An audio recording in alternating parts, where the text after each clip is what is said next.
പിന്നെ എനിക്ക് നിങ്ങളോട് ഇന്ന് പറയാനുള്ളത്, ഞാൻ ഒരുപാട് നെഗറ്റീവ് കമൻറ്റ് കണ്ടു. കാരണം വെച്ചാൽ സ്ത്രീകൾ ഷഹല എന്ന് പറഞ്ഞ ആ പെൺകുട്ടി പോയതിനെ പറ്റിയാണ് കണ്ടത്. പക്ഷേങ്കിൽ അവളെ സ്വീകരിക്കണ്ട എന്നാണ് പറയുന്ന ഒരുപാട് വീഡിയോകൾ കണ്ടിരുന്നു.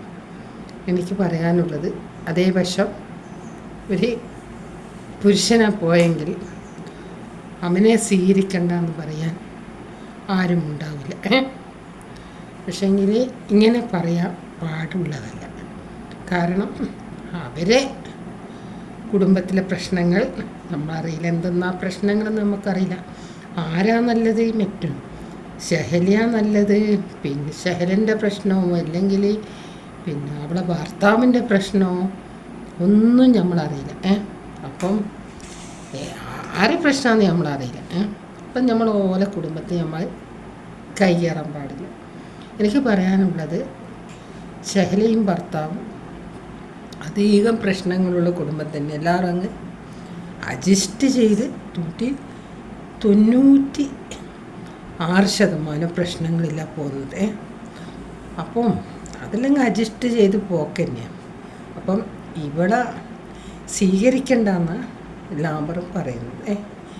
എനിക്കതിൽ യോജിപ്പില്ല. കാരണം അവൾക്ക് വേറെ ഭർത്താവിനെ കിട്ടുമായിരിക്കും, എനിക്ക് വേറെ ഭാര്യയും കിട്ടുമായിരിക്കും. ആ കുഞ്ഞെന്ത് തെറ്റ് ചെയ്തു? ആ കുഞ്ഞാണ് ലാസ്റ്റ് ഇതിനെപ്പറ്റി അനുഭവിക്കുക. അതുകൊണ്ട് എനിക്ക് പറയാനുള്ളത്, ഷഹലയെ സ്വീകരിക്കണം. ഷഹലയുമായി സന്തോഷത്തിലുള്ള ജീവിതം ഇനിയും ഉണ്ടാകണം എന്നാണ് എനിക്ക് പറയാനുള്ളത്. നിങ്ങളുടെ അഭിപ്രായം എന്താണ്? പിന്നെ ഈ നെഗറ്റീവായിട്ട് പറയുന്ന ആൾക്കാരുണ്ട്, ഷഹലയെ സ്വീകരിക്കാൻ പാടില്ല, ഷഹലയെ നോക്കറ് എന്നൊക്കെ പറയുന്ന ആൾക്കാരുണ്ട്. അതിൽ എനിക്ക് യോജിപ്പില്ല. എന്താണെന്ന് വെച്ചാൽ, നിങ്ങൾക്ക് യോജിപ്പുണ്ടോ? നിങ്ങൾക്ക് യോജിപ്പുണ്ടോ?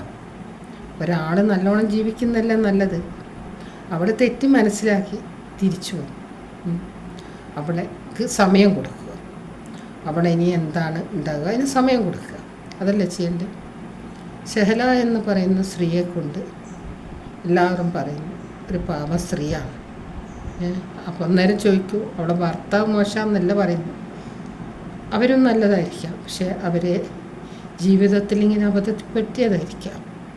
അത് രണ്ടാളും കോംപ്രമൈസ് ചെയ്ത് നല്ല ജീവിക്കുക.